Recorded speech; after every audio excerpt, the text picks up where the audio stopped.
Welcome to the FASA Leadership Lounge, where we are ready to discuss various policies impacting Florida's schools and school leaders. I am Michelle White, Executive Director of the Florida Association of School Administrators. And I'm Jessica Janisiewicz, and I serve as the lobbyist for FASA in a number of school districts here in Florida. And fortunately, we have some budget information that we can talk about this week. We are so excited. Well, first, let's talk a little history because we are getting really close to the end of our fiscal year. And so wanted to dive in just a little bit on, have we ever gone into a government shutdown in Florida because the budget wasn't passed on time? And the answer to that question is no. So every year, Florida has had some extended sessions. However, we have not gone into a government shutdown because the budget wasn't passed. We did come close in 1992, where lawmakers passed the budget just a day before the new fiscal year. However, in the last decade, our Florida legislature has had a number of extended sessions where we needed to pass the budget. Most recently was in 2022. 2020 extended in part because of COVID and a number of other things that we just didn't know that were going to impact us fiscally. 2017, 2015, and 2014, we all saw extended sessions. It's also really important for us to keep in mind, and hopefully our lawmakers are doing the same, is that when they go into extended session, it costs the taxpayers around $50,000 a day that they are in extended session. So we're not going to tell you how many days past session we are right now, but it is definitely a good number of days that we're just ready to get this going. Absolutely. And as we had mentioned previously, we are currently in an extended session that is scheduled to go through June 6th. Now, the House came and extended through June 30th, a week or so ago, but the Senate did not do that. And it has to be a joint agreement. So right now, June 6th is the date that we are looking at. We were all getting very anxious. It seemed like there was no movement. And then finally, on Friday night, we got an announcement that they are going to return to Tallahassee. It seems like the leadership has met and has come to some sort of a deal on allocations. They will be here according to their schedule for budget conferencing on Tuesday and Wednesday.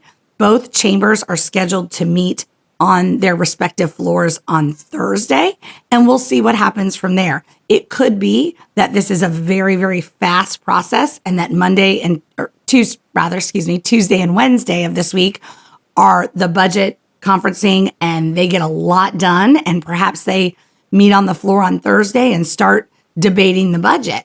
Of course, it's important to remember that the Florida Constitution requires that our budget rest for 72 hours. So once they hammer out all of the details of the budget, then for 72 hours, the budget has to just be as it is. The idea is to give members of the legislature as well as members of the public time to really dive into what is actually in the budget.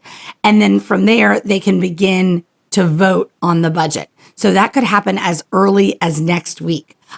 It looks like that would require, of course, if they were going to vote next week, it would require an extension of the current session. So they might just choose to extend for a couple of days. We'll see how everything pans out this week, but we should know a lot more by the end of the week. And it is important to know that for that resting time for the budget, weekends do count. So if they were to come to a resolution for the budget on Thursday or Friday, Saturday or Sunday of the weekend, even though those aren't typically working days, because they're still in session, those would count as the resting period. So they could absolutely allow those 2 days of the weekend to count as part of that 72 hours. So stay tuned. We should have a lot more information by the end of the week, but we are so pleased that we finally have some movement and we are avoiding what you were talking about, which is a potential shutdown, which is very scary to everyone to think about. Absolutely, especially as our schools are still delivering essential services over the summer and trying to support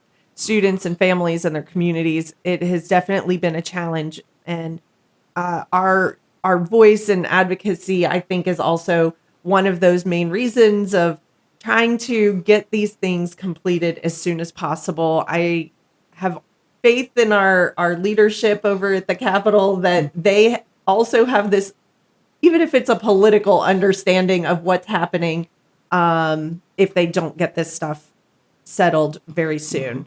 So, policy wise, we have seen pretty much every education bill sent to the governor and signed. Last week, he signed a large number of bills, including our two train bills, which are House Bill 1105 and House Bill 1255. They are among the largest and include some language that we were focused on other than the safety and start times bills, which we've also talked about in the past. So pretty much done with policy, and certainly in future episodes, we'll dig in and talk more about what those really mean for our schools and our districts. Absolutely. And prior to our budget announcement, the biggest news I think that we have had since our last time together was that Commissioner Diaz is going to be leaving the Department of Education and taking a new job at the University of West Florida.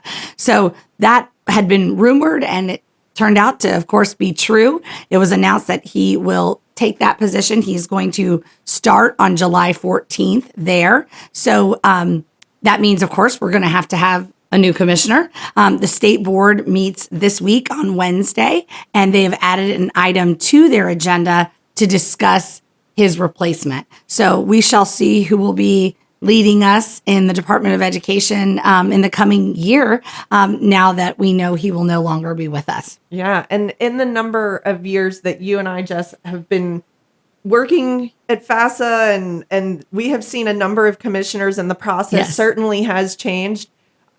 We may see an interim commissioner named for a short period of time.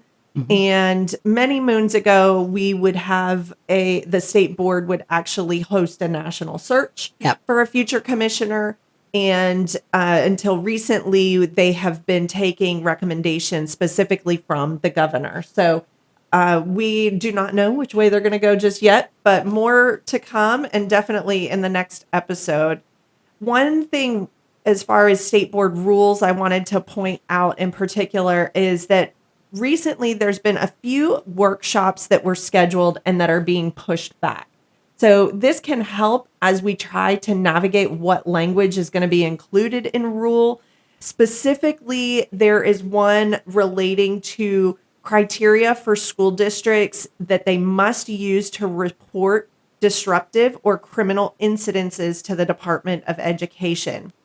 And that way, this rule is actually something that they're seeking to incorporate from 2024 legislative session. So we're still trying to put forth rules off of last year's session and make sure that the districts know how to report that data and what does this requirement mean. So the workshop previously scheduled was May 27th. It's now going to be June 20th.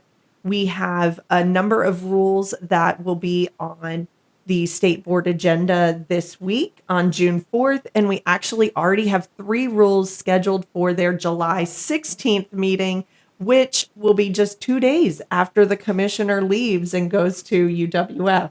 So a lot to come in policy at the state level for sure. A lot to come. And you think the session last year ended in March. So the fact that we're still looking at rule from that policy, we're talking about over a year since that policy passed. And of course, now we have a whole new slew of policies that just passed and have been signed by the governor. So lots more to come, I'm sure, when it comes to the rulemaking.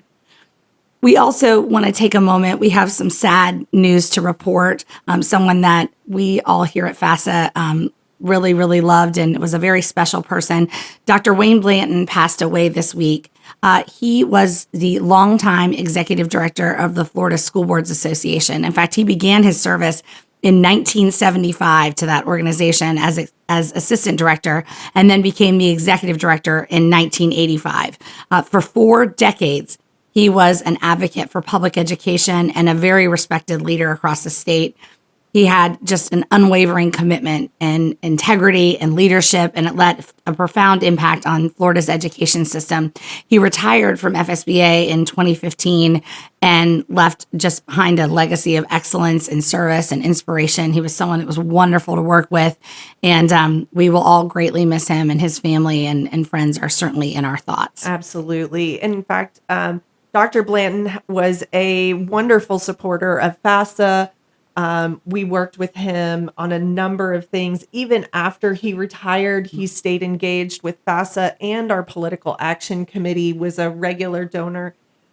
His daughter worked at FASA even prior to me coming here. So this is definitely a loss to our education community and of a very well respected leader. So he will be missed for sure.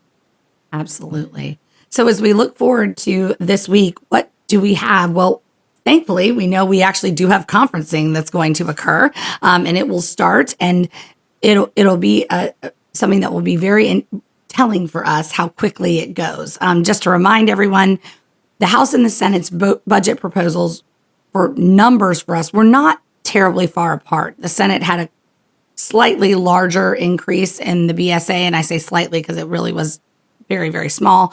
But they were very close. The issues that have separated them have not been us this year when it comes to Correct. education. So I think unless something has dramatically changed, ours will get wrapped up pretty quickly just because they really didn't have a lot that was in disagreement. Probably the biggest issues within their budgets that were different was how they proposed to handle the scholarship programs and what types of requirements they are going to impose on the scholarship funding organizations, as well as folks applying for those, because of course there have been some challenges when it comes to having those funds go out to folks and ensure that they're going to people that need them and have applied for them, and that those folks aren't actually in the public schools. So both chambers have proposals for that, and those were probably the biggest differences. So we'll look to see how that policy shapes up, and also, of course, the dollar amount, which is what we're all worried about, and making sure that we can fund our schools. But that should be something that we know by the end of the week. Absolutely. And so, of course, always more to come. There are always things changing in this policy world. Especially for those coming to Discover 25, we will have real-time updates. Yes. Fingers crossed that the budget will be set to rest on Thursday, which, including those weekend hours, could mean a vote on Monday, just as Discover 25 is getting ready to kick off. We want to say a special thank you to our research assistant, Joseph White, who helped us do some research on past budgets. And we want to thank you all for listening. Please be sure to share the FASA Leadership Lounge with your colleagues and check out FASA.net. Certainly click on that advocacy section for more updates. So stay tuned. Thank you for listening to the Leadership Lounge podcast presented by the Florida Association of School Administrators. Today's podcast was hosted by Michelle White and Jessica Janasiewicz. The podcast is produced by Jeff Willoughby. Special thanks to musical director David Higgins. Make sure to subscribe to the Leadership Lounge podcast wherever you find your favorite podcasts. New episodes are released each Monday. For show topic suggestions, questions, or comments, please email communications@fasa.net. We hope you enjoyed the show.